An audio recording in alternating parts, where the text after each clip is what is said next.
Hello বন্ধুরা, আসসালামু আলাইকুম। 17 বছর হচ্ছে বাংলাদেশের জনগণ তার নিজের পছন্দের কোনো ব্যক্তিকে ভোট দিতে পারছে না। আর এই গণতন্ত্রের জন্যই 17 বছর ধরে বাংলাদেশে লড়াই চলছে। তো আমার কথা হচ্ছে, এই গণভোট যেভাবে আম, আমাদের বাংলাদেশ সরকার এটাকে যেভাবে হচ্ছে পরিচালনা করতেছে গণভোট, তো আমার কথা হচ্ছে বাংলাদেশের 70% মানুষ ভোট দিবে হচ্ছে ধানের শীষে।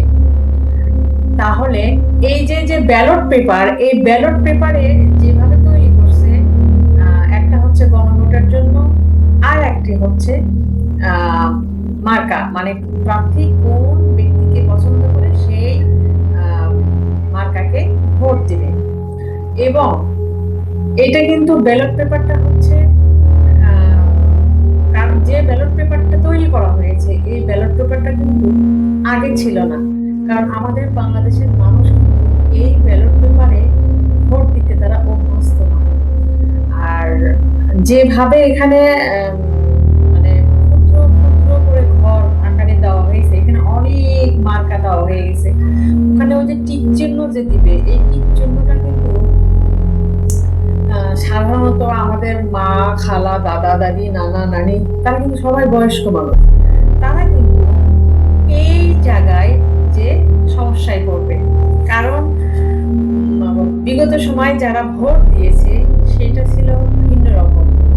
বড় একটা ব্যালট পেপার ছিল, সেখানে কিছু মার্কা ছিল, তারা সিল নিয়ে গেছে, সুন্দরভাবে তারা সিলটা মার্কার উপরে দিয়ে দিছে।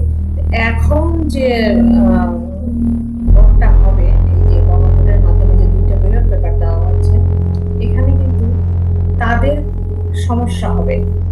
কারণ ওই কলম দিয়ে এখানে ঘরে কে কোন মার্কাটাকে আসলে ভোট দিতে চাচ্ছে, সেই মার্কাটাকে কিন্তু কলমের দ্বারাই টিক চিহ্ন দিতে হবে।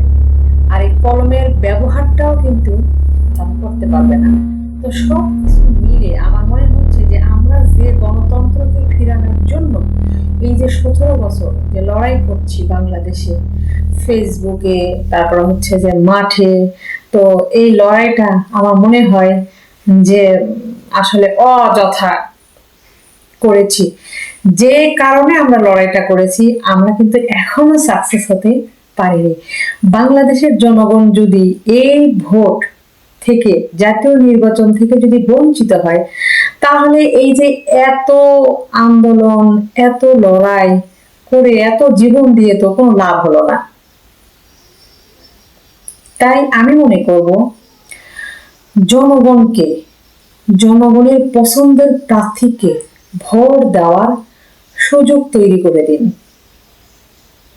এটা জনগণের অধিকার, তাদের হক নষ্ট করার অধিকার আমার মনে হয় কারো নেই।